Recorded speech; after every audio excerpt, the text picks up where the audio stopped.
அருட்பெருஞ்சோதி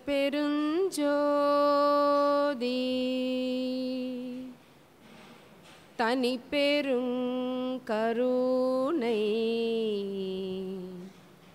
அருட்பெருஞ்சோதி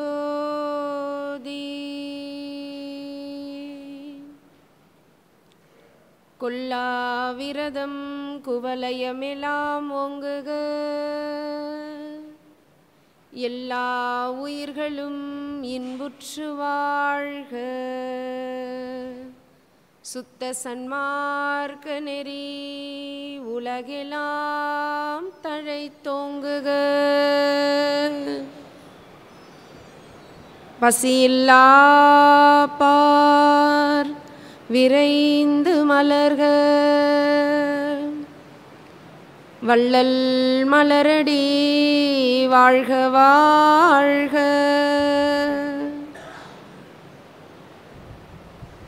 வாழ்க வையகம் வாழ்க வையகம் வாழ்க வளமுடன் வாழ்க இறை உணர்வு வளர்க கருணை நெறி வெல்க சன்மார்க்கம் குரு வாழ்க குருவே துணை குருவே துணை குருவே துணை எனையான் அறிய வேண்ட இறைவா நீயே என் குருவாய் வந்தாய் சென்னியில் சிந்தை வைத்து சீர்த்தவம் முறையாய் செய்கின்றேன் உன்னையே என்னுள் காட்டி உள் நிறைந்து அறிவாய் நின்றாய் முன்னை சேர் வினை தூய்மைக்கே முயன்று அறநெறி வாழ்கின்றேன் யான் உரைக்கும் வார்த்தையெல்லாம் நாயகன் தன் வார்த்தையன்றி யான் உரைக்கும் வார்த்தையன்று நான் யார் எனக்கென ஒரு ஞான உணர்வேது நாட்டீர் நான் ஏது உரைப்பேன் சிவம் என் ஊன்னாடி நில்லா ஒளி. ஆன்மநேய ஒருமைப்பாட்டு அன்பு உள்ளங்களாக திகழ்ந்து கொண்டிருக்கின்ற அனைத்து பெருமக்களுக்கும் இதுவரை மீண்டும் மீண்டும் ஒன்றை அவர் நினைவுபடுத்துகிறார்.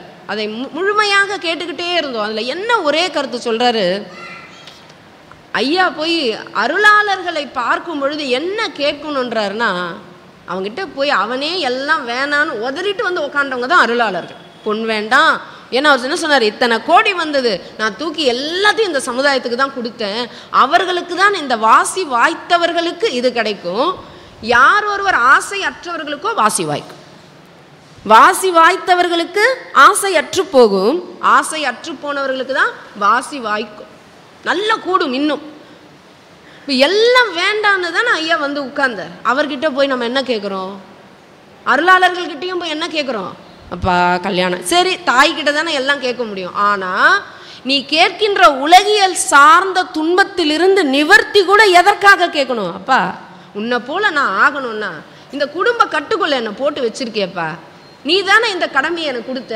இதையெல்லாம் சீக்கிரம் முடிச்சுட்டு நான் வந்துடுறேன். எதற்காக கேட்கணும், நீ அடைந்த நிலையை நானும் அடையணும். ஆனால் கட்டு இருக்கே, விட்டுட்டு ஓடி வர முடியுமா, ஓடி வர முடியாது இல்லையா, அப்போ சீக்கிரம் இதெல்லாம் முடிக்க வைப்பா. அதற்காக கேட்டால் தெய்வம் என்ன பண்ணும், அருளாளர்கள் என்ன செய்வாங்க, சீக்கிரம் முடிச்சிடுறேன் வா, நிஜமாக இது நடக்கும். நாம் அவராக அப்படி தானே சொல்லிட்டு இருந்தாரு, அப்பா உன்னை போல நான் அடையணும். அகத்தீசா நந்தீசா அவர் கூப்பிடும்போது எப்படி இருந்தது, அகத்தீசா நந்தீசா திருமூலா முருகா, அப்பா நீ அடைஞ்ச அந்த பெரும் பேற்றை மரணமில்லா பெருவாழ்வை நானும் அடையணும்பான்னு தான் குருமார்கள் கிட்ட போய் கேட்கணும். சரி இந்த பிரச்சனை இருக்கே, இதை அடைவதற்கு இது தடை, அதை நீயே தீர். அப்படி கேட்குறவங்களுக்கு சொல்கிறேன், நீங்கள் கேட்க வேண்டியதே இல்லை. எப்பொழுது நீங்கள் மரணமில்லா பெருவாழ்வு அடைய வேண்டும், அவர் அடைந்த அந்த பெரும் நெடும்பேற்றை அடைய வேண்டும் என்று ஒரு வேண்டுதல் வையுங்கள். அந்த வேண்டுதலுக்குள்ளே இந்த உள் வேண்டுதல்லாம் வந்து நிறைவேறிடும். இங்கே கேட்க வேண்டியதில்லை. அப்படி கேட்குறவங்களுக்காக இதை சொல்கிறேன். அப்படி அதையே தான் சொன்னார். இன்னொன்று முடிக்கும்போது ஒன்று சொன்னார். என்ன சொன்னார், மன தூய்மைன்னார். எப்படி வழிபாடு செய்ய வேண்டும், மன தூய்மையோடு வழிபடுங்கள் போதும்னார். அன்னதானம் செய்யுங்க, அன்னதானம் செய்யும் பொழுது உங்களுக்கு என்ன இருக்கணும், இறைவனை வணங்கும் போது மன தூய்மை, மனத்துக்கண் மாசிலனாதல் அனைத்து அரண் ஆகுல நீர பிற, அரண் வலியுறுத்தல் அதிகாரம். வள்ளுவன் என்ன அழகு பாருங்க, என்ன சொல்லியிருக்காரு பா, நீ எவ்வளவோ தர்மம் செய்யலாம், எவ்வளவோ பெரிய பெரிய அறக்காரியங்கள் செய்பவனாக இருக்கலாம், எத்தனையோ கோடி பேரினுடைய பசியை தீர்ப்பவனாக இருக்கலாம், உனக்கு அவ்வளோ ஒரு செல்வ வளத்தை இறைவன் கொடுத்துருக்கலாம், பல பேரை நீ படிக்க வச்சிருக்கலாம், பல கல்வி நிறுவனங்கள் வைத்து இலவச கல்வி கொடுப்பவனாக இருக்கலாம், இன்னும் என்னென்னமோ செய்யலாம்பா. ஆனால் அதையெல்லாம் விட சிறந்த அறம் எது தெரியுமா? இந்த மனத்துக்கண் மாசு இளநாதல். மனசை சுத்தமாக வச்சுக்கோ. சுத்தமாக வச்சுக்கிறதுனா என்ன? ஒரு குழந்தைகிட்ட போய் கேட்டேன், சின்ன குழந்தைங்களுக்கு போய் பாடம் நடத்திட்டு இருக்கும்போது அந்த குட்டிங்க வந்து உட்காந்துது, இப்போ மனசை எப்படி சுத்தம் பண்ணுறது? இப்போ அது சொல்லுது, எங்கள் வீட்டில் எங்கள் துணியெல்லாம் சர்ஃபு ஏரியல் ரின்னு போட்டு துவைச்சி எடுப்பாங்க. ஐயோ, மனசை எதை வச்சு சுத்தம் பண்ணுறது? எதை வச்சு சுத்தம் பண்ணுறது மனதை? அருளாளர்களினுடைய இருப்பு இங்கே வந்து உட்கார்ந்துடணும், அவர்கள் உங்களை தூய்மை செய்வார். இது போன்ற சத்சங்கள் வந்து ஈடுபட வேண்டும். புறந்தூய்மை நீரால் அமையும். சுத்தம் பண்ணிக்கிறோம், கோயிலுக்கு போகும்போது இதெல்லாம் சுத்தம் பண்ணிடும். அகந்தூய்மை இதை யாரும் சுத்தம் செய்வா? உள்ள இருக்கு, இதில் என்னம்மா தீமை இருக்கு, மாசு இருக்கு?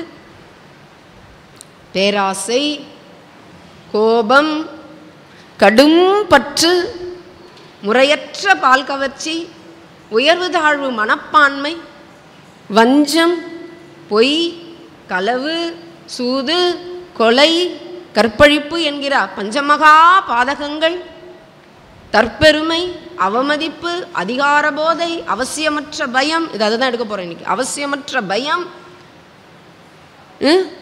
எவ்வளவு, எத்தனை குற்றங்கள் அப்பா உள்ளே சொல்லிக்கிட்டே போகலாமே, இவ்வளவு. அதனால தான் பெருமானா என்ன சொன்னார்?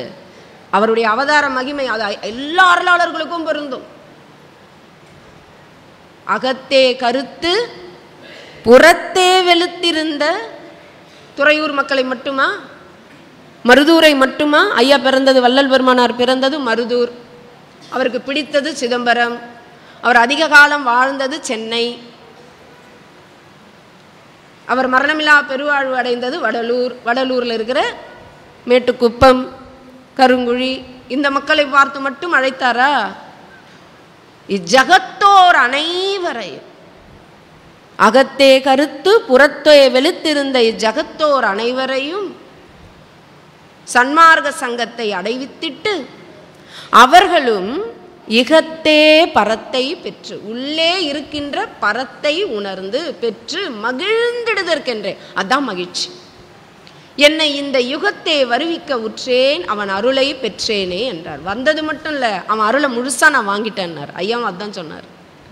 அவன் அருளை நான் தற்பெருமைக்காக சொல்லலை. ஏன் அருளாளர்கள் அப்படி அவங்கள வெளிப்படுத்திக்கிறாங்கன்னா, எப்போ பேசுகிறோம் சாதாரண ஆள் இல்லை, நம்ம கொஞ்சம் அப்படி எடை போடுவோம். இவர் முழுசாக அடைஞ்சிட்டாரோ, இவர் சொல்கிறத நம்ம கேட்கலாமா? அப்போ அருளாளர்கள் தங்களை வெளிப்படுத்திப்பாங்க.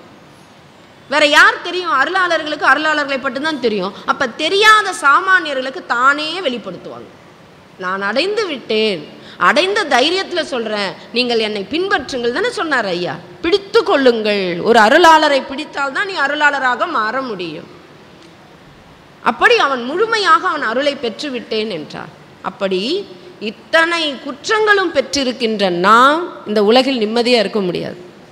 ட்ரெஸ்ஸுக்கே இவ்வளவு பார்க்குறோம், என்ன சோப்பு போடுறது, வீட்டில் எத்தனை க்ளீனிங் ப்ராடக்ட் வச்சுருக்கோம். வீட்டில் வச்சுருக்கோமா? சாமான் தேய்க்கிறதுக்கு ஒன்று, துணி துவைக்கிறதுக்கு ஒன்று, சாதா துணிக்கு ஒன்று, கோணி துவைக்க ஒன்று வச்சுருக்கீங்களா? லிக்விட் வேறு வச்சுருப்போம். பாத்ரூம் கிளீனர் ஒன்று, டாய்லெட் கிளீனர் ஒன்று, ஃப்ளோர் கிளீனர் ஒன்று, இவ்வளவு இருக்கே. இதற்கு என்ன கிளீனிங்னா, இப்படி வந்து அருளாளர்களினுடைய இடத்தில் அமர்வது தான் கிளீனிங். இதுதான் ஐயா எல்லா அறத்தை விட பெரிய அறம். அதனால் அதை ஐயா வலியுறுத்தினாங்க. ஐயா சொன்னதை உங்களுக்கு மீண்டும் நினைவுபடுத்துகிறேன். மனசு அதை ஒரு தடவை சொல்லிட்டு ஐயா நிறைவு செஞ்சுட்டாங்க. மனசை சுத்தமாக வச்சுக்கோங்க, அதுதான் அப்பா பெரிய அறம். அறத்தில் பெரிய அறம் எது? மன தூய்மை தான் மிகப்பெரிய அறம் என்று ஐயா சொன்னது. இப்போது ஐயாவுக்கு இன்றைக்கி பிறந்த நாள்.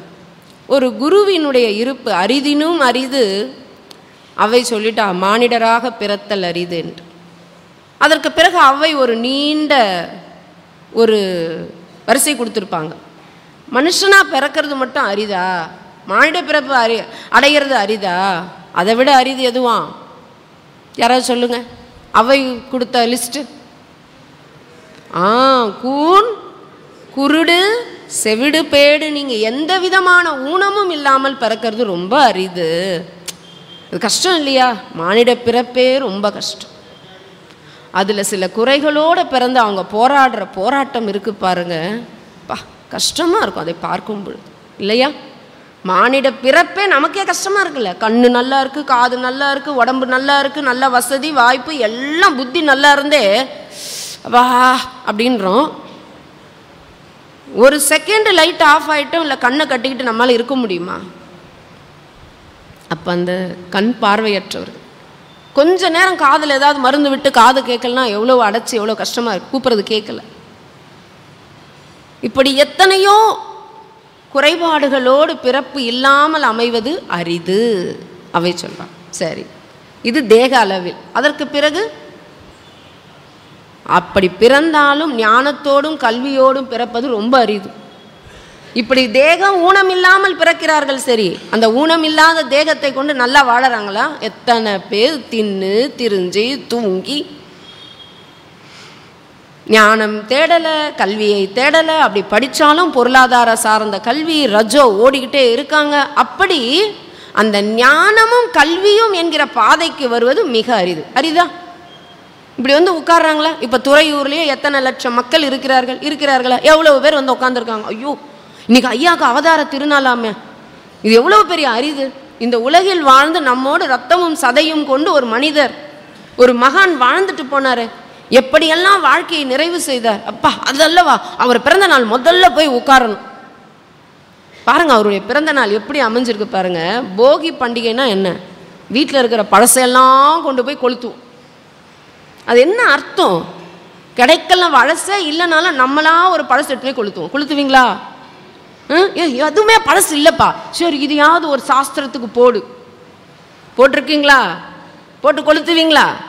அதை கொளுத்தி மேலே அடித்து சத்தம் போட்டு பறை அடித்து சொல்லுவோம், போகி போச்சு பொங்கலும் வந்ததுன்னு ஏதோ ஒரு பாட்டெலாம் பாடி அதை செய்வோம். அது அர்த்தம் என்ன? நம்மக்கிட்ட இருக்கிற எல்லா குப்பைகளையும், தீமைகளையும், அழுக்குகளையும், மன மாசுகளையும் கொளுத்து இன்னைக்கு இத்தனை நாள் மார்கழி மாதம் போய் பூஜை பண்ணியே, பஜனை பண்ணியே, வழிபாடு செய்தாயே, அதன் பலன் என்ன? ஆண்டாள் சொல்றா, போய பிழையும், திருப்பாவையில் பாடுறோம் இல்லையா, போய பிழையும் புகுதருவான் நின்றனவும் தீயினிலிட்ட தூசாகும் செப்பேலோர் எம்பாவாய். வாயினால் பாடி நாராயணா கோவிந்தா மதுசூதனா என்று வாயினால் பாடி மனத்தினால் சிந்திக்க. வாயும் பாடணும், மனமும் சிந்திக்கணும். சும்மா வாய் மட்டும் பாடக்கூடாது.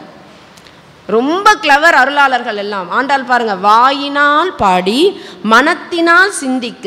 இந்த 30 நாளும் செய்தோமே என்ன நடக்கும்? போய பிழையும், போன பிறவில செஞ்ச பிழைகள், சஞ்சித்தம் பிராரப்தம் தெரியும் உங்களுக்கு. ஆகாமியம் என்பது இனி வரக்கூடிய பிழைகள், குற்றங்கள். அதெல்லாம் புகுதருவான் நின்றனவும் தீயில இட்ட தூசு போல ஆயிடுமா இறைவனை வணங்கினான். அது இன்னைக்கு போகியில நடக்கணும். எல்லா குற்றங்களையும் புறத்தில் நடைபெறுவது ஒரு அடையாள குறிப்பு, ஒரு சடங்கு. அது நம்ம ஆளுங்களுக்கு அது தெரியல, எல்லாம் இப்படிதான் பண்ணிட்டு இருக்கோம் இல்லையா? அப்ப உள்ளே நிகழ வேண்டும். இது என்னுடைய பழமைகள் எல்லாம், குற்றங்கள் எல்லாம் நான் இறைவனினுடைய அந்த அருள் கனலில் தீயினில் இட்டு தூசாக்குகிறேன். இதை போனது போச்சு. பாரதி சொல்வாரு, இன்று புதிதாய் பிறந்தோம் என்பார். இந்த வரி ரொம்ப பிடிக்கும் எனக்கு.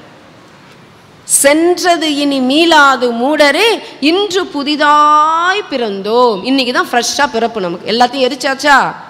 அருளாளர் ஐயாவுடைய இடத்துல வந்து உட்கார்ந்துட்டோமா, போனதெல்லாம் போச்சு. ஐயா கிட்ட போய் ஒப்படைச்சிடும். ஐயா இது வரைக்கும் தெரியாதையா, இன்னைக்கு புதிதாக வந்தவர்கள் கூட நிறைய பேர் இருப்பீங்க. பாக்கியம், நீங்கள் பிறந்த வாழ்நாளிலேயே நீங்கள் செய்த பாக்கியம் ஒரு அருளாளரினுடைய இடத்தில் வந்து அமர்வது. இன்னைக்கு புதுசு அப்படின்னா உங்கள் வாழ்க்கையை நிலந்து மாறிடும். அப்படி மாறியவர்கள் தான் இவங்கள்லாம். எல்லா இடத்துலையும் பேசி பாருங்கள். ஐயா ஒரு குரு வருவதற்கு முன்பு அவங்க வாழ்க்கை எப்படி இருந்திருக்கும், ஒரு குரு வந்த பிறகு உலகியல் வாழ்க்கையில் போயிட்டு இருந்த அந்த வாழ்க்கையை திருப்பி பயனுடைய வாழ்க்கை. இப்போ இவர்கள் எல்லாம் இங்கே வந்து உழைக்கிறார்களே, இவர்களுக்கு என்ன பலன்? ஏதாவது பணமா? கிடையாது, பொதுநலம். ஐயா அடைந்த பேற்றை அவரவருடைய பக்குவ நிலைக்கு ஏற்றார் போல கொடுத்துருவார். குரு சும்மா விட மாட்டார். மற்றவங்கெல்லாம் கூட ஏமாற்றுவாங்க, குரு விட மாட்டார். தன்னை விட ஒரு படி மேலே தான் ஏற்றி கொடுப்பார். இந்தா இப்போ எவ்வளவு பெரிய பெரும் பேர் அல்லவா பொது நலத்திற்காக சேவை செய்வது என்பது. அந்த உயிரினுடைய பயன். அந்த உயிர் உய்ய வேண்டும் என்றால் பொதுநல சேவையில் ஈடுபட வேண்டும். நம்முடைய இறுதி காலத்தின் பொழுது நாம் சேர்த்து வைத்த பணமோ கல்வியோ அதிகாரமோ பதவியோ வேறு எதுவும் வராது. எது வரும்? நீ செய்த சேவை தினை அளவாவது செய்த தவமும் அறமும் மெற்றுணையாமே என்றார் திருமந்திரம். அப்படி ஞானம் கல்வி என்பது நயத்தல் அரிது. யாரும் இங்கே வரலை. அதை விட அவ்வை என்ன சொன்னா? ஞானமும் கல்வியும் நயந்த காலையும். மீண்டும் மீண்டும் இந்த பாடலை எல்லா இடத்துலையும் சொல்லுவேன். தானமும் தவமும் தான் செய்தல் அரிது. ஞானம் கல்வி கூட கிடைச்சிடும், ஆனால் தர்மம் செய்கிற அந்த குணம், எனக்கு போக இருப்பதை நான் மற்றவர்களுக்கு கொடுப்பேன் என்கிற குணம் எல்லாருக்கும் கடவுள் கொடுக்க மாட்டாரோ. ஏன்? அது கொடுத்தா அவ்வளவுதான், அவனுக்கு பிறவி முடிஞ்சிருமே. தவம் செய்ய வேண்டும். அது என்ன தவம்? செய்க தவம். பாரதி சொல்றார், செய்க தவம். செய்தால் தவம் செஞ்சால் நமக்கு புராணத்துலலாம் நிறைய படம் நம்மெல்லாம் பார்த்துருக்கோம். தவம் செய்தால் எதுக்கு தவம் செய்வாங்க? அவங்க என்ன நினைக்கிறாங்களோ கிடைக்கும். கரெக்டாக தவம் செஞ்சு முடித்தவொடனே என்ன கேட்பாங்க? எனக்கு மரணமில்லா பெருவாழ்வு கூட தான் எல்லாருமே கேட்பாங்க. அப்போ பிரம்மாவோ அல்லது விஷ்ணுவோ அல்லது இந்திரனோ சிவனோ அப்பா அந்த வரம் மட்டும் கொடுக்க மாட்டோம். கேட்டிருக்கீங்களா? எந்த அசுரர்களும் அரக்கர்களும் அந்த வரத்தை பெற்றதாக வரலாறே கிடையாது. அதற்கு பதிலாக வேற ஏதாவது வரம் கேளு. அப்போ சூட்சுமமாக வரம் கேட்பாங்க. இப்படி ஒரு மனிதனால் மட்டும் எனக்கு மரணம் இல்லை வரக்கூடாதுன்னு சொல்லி அப்படி கேட்பார். ராவணன் எப்படி கேட்பாரு? லைனாக ஒரு லிஸ்ட்டு போடுவார். அசுரனாலோ அரக்கனாலோ விலங்குகளாலோ அல்லது எந்த இப்படி கேட்டு மனிதன்றதை மறந்துடுவார். அவன் இருக்கான். அப்போ இறைவன் பார்த்தார், தோ மனிதனா வரேன் இரு. இப்படி அந்த மரணமில்லா பெருவாழ்வு மட்டும் அருள மாட்டார்கள், அதற்கு பதிலாக அருள்வார்கள். அப்போ என்ன அர்த்தம்? கேட்டால் எய்த விரும்பியதை எய்தல். தவம் செய்தால் எய்த. ஆனால் மரணமில்லா பெருவாழ்வு மட்டும் தவத்தில் கூட கிடைக்காது. அரக்கர்கள் செய்கிற தவத்தில் கூட கிடைக்காது. அது சேவையில் தான் பெற முடியும், அன்னதானத்தில் தான் பெற முடியும். அப்படி எய்த விரும்பியதை எய்தலாம் என்கிறார் பாரதி. செய்க தவம் செய்க தவம் செய்தால் எய்த விரும்பியதை எய்தலாம் சொல்லிட்டு பாரதி சொல்றாரு, இந்த பூ உலகில் அன்பில் சிறந்த தவம் இல்லை. என்ன தவம்? அன்பில் சிறந்த தவம் இல்லையப்பா என்று அந்த தவத்தை தான் சொல்றா அவை. தானமும் அன்பும் என்பது தயவு. ஐயாவுடைய வார்த்தையில், வள்ளல் பெருமானார் வார்த்தையில் தயவு. தானமும் தவமும் தான் செய்தல் அரிது. அப்படி செய்தால் என்ன வருமா? வானகம் வழி திறந்திடுமே. எது? ஐயா சொன்னார் இல்லையா, இந்த புருவ மையம், அந்த மன உள்மணி திரவம் அந்த வாசல் திறந்து உங்களுக்குள்ள அமிர்தம் சுரக்கும். மலைமேலிருந்து மாங்காய்ப்பால் உண்பவருக்கு தேங்காய்ப்பால் எதுக்கடி குதம்பாய், தேங்காய்ப்பால் எதுக்கடின்னு குதம்பை சித்தர் கேட்டார். அந்த வானகம் வழி திறக்கும் என்பது அங்கு இல்லை, இங்கு.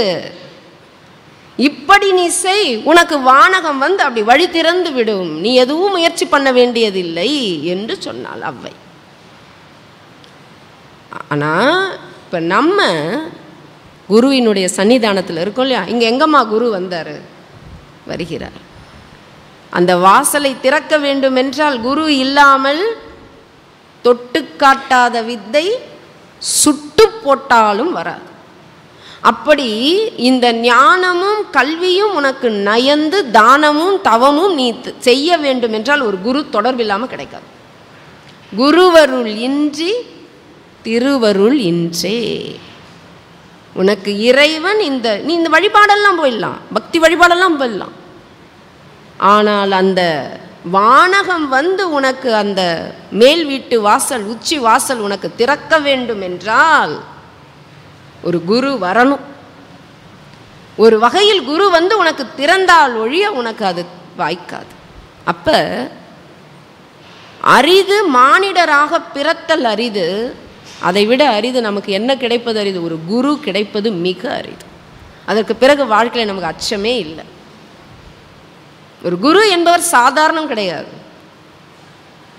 இப்போ வாழ்க்கை என்பது எத்தனை பேருக்கு மகிழ்ச்சியாக இருக்குது? யார் சொல்லுவீங்க? இப்படி சிரிச்சுட்டு என்ன மாதிரியே மகிழ்ச்சியாக எப்படி இருக்கீங்க அப்படின்னு கேட்டால் மகிழ்ச்சியாக நல்லா இருக்கேன் இப்படி சொல்கிறவங்க எத்தனை பேர் இருக்கீங்க? வாயோட வராது, ஏதோ இருக்கு நல்லா இருக்கு.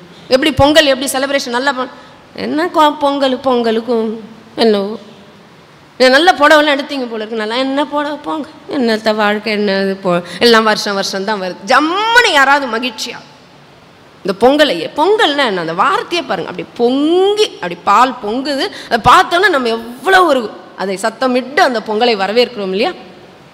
பொங்கலோ பொங்கல் சொல்லும் போது எல்லாம் எவ்வளோ நல்லா இருக்கு, அதோடு மகிழ்ச்சி போயிடும். என்றைக்கும் பொங்கல் தான்.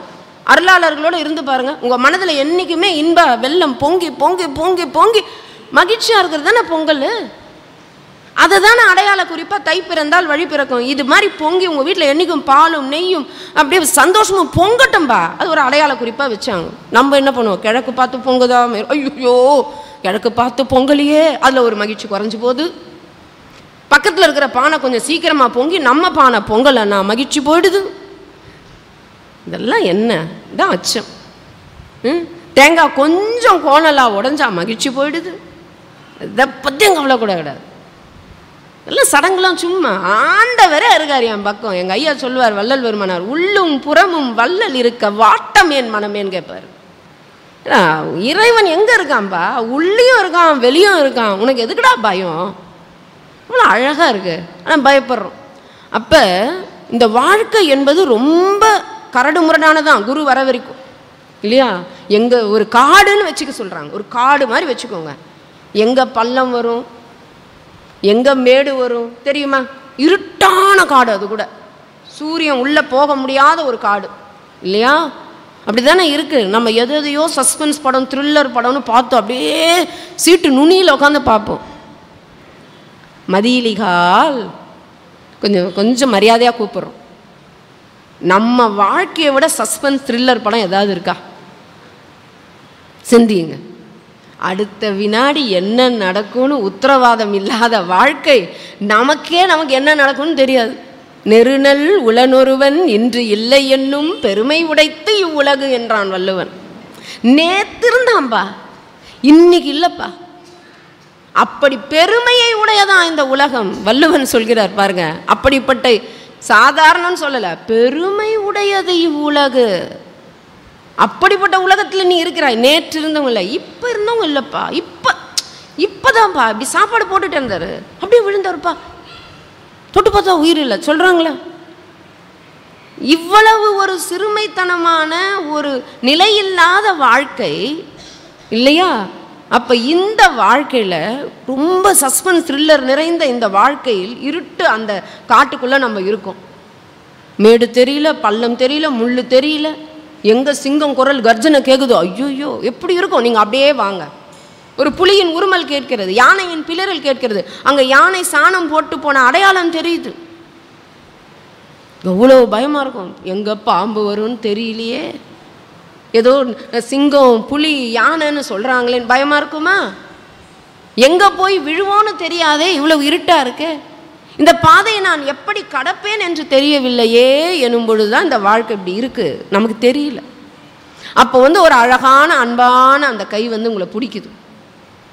வா, நான் உன்னை கூப்பிட்டு போகிறேன், என் கையை பிடிச்சிக்கிட்டே பின்னாடியே வா, ஜம்முன்னு கூப்பிட்டு போகிறேன்னு சொல்லுது.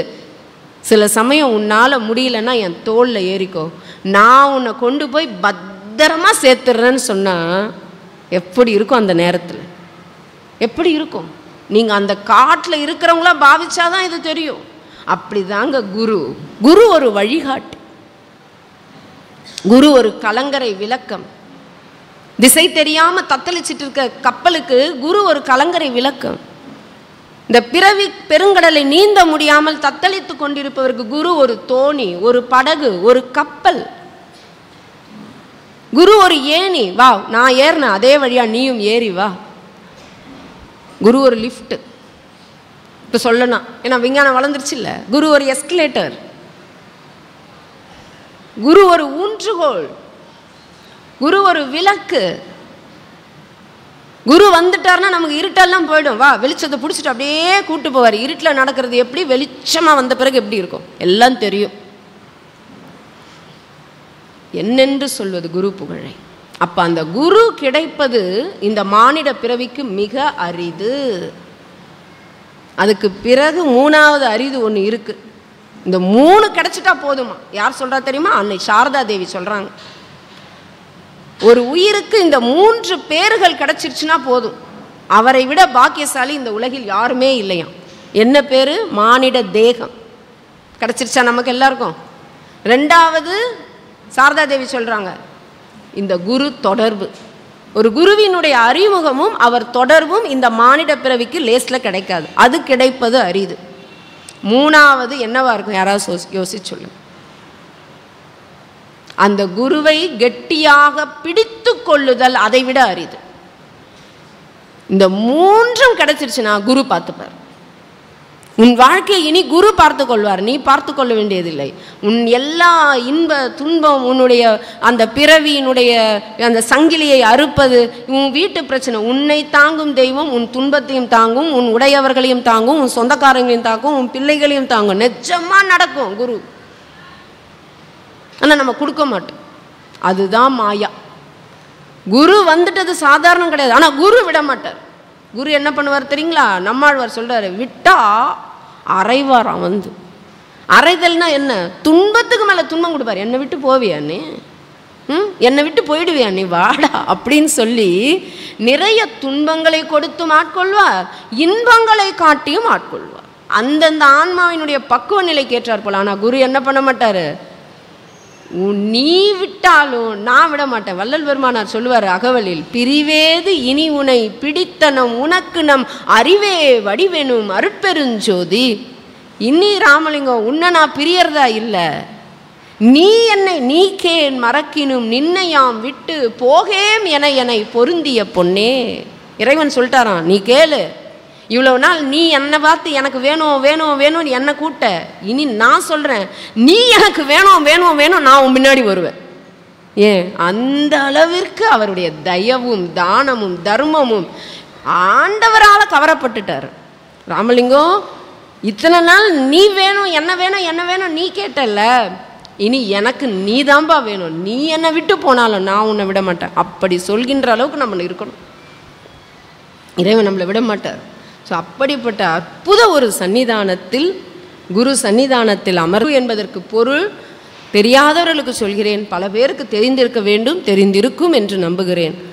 குரு என்றால், கு என்றால் அறியாமை இருட்டு, ரு என்றால் அறிவு வெளிச்சம்.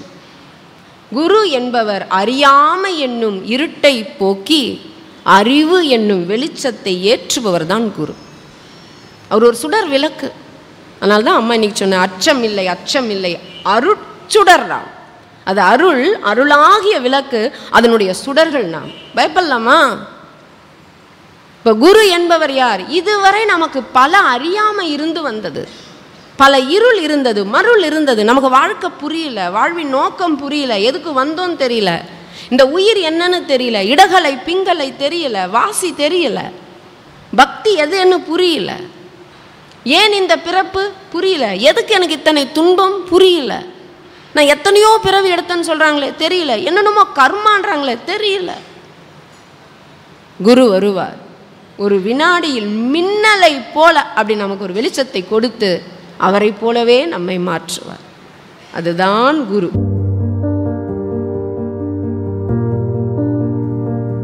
தொடர்ந்து அம்மா அவர்களின் பதிவுகளை பெற இந்த யூடியூப் சேனலை சப்ஸ்கிரைப் செய்யவும். மேலும் விவரங்களுக்கும் அம்மா அவர்களின் நேரடி மற்றும் இணைய வழி வகுப்புகளில் கலந்து கொள்ள டிஸ்கிரிப்ஷனில் உள்ள தொலைபேசி எண்ணை தொடர்பு கொள்ளவும்.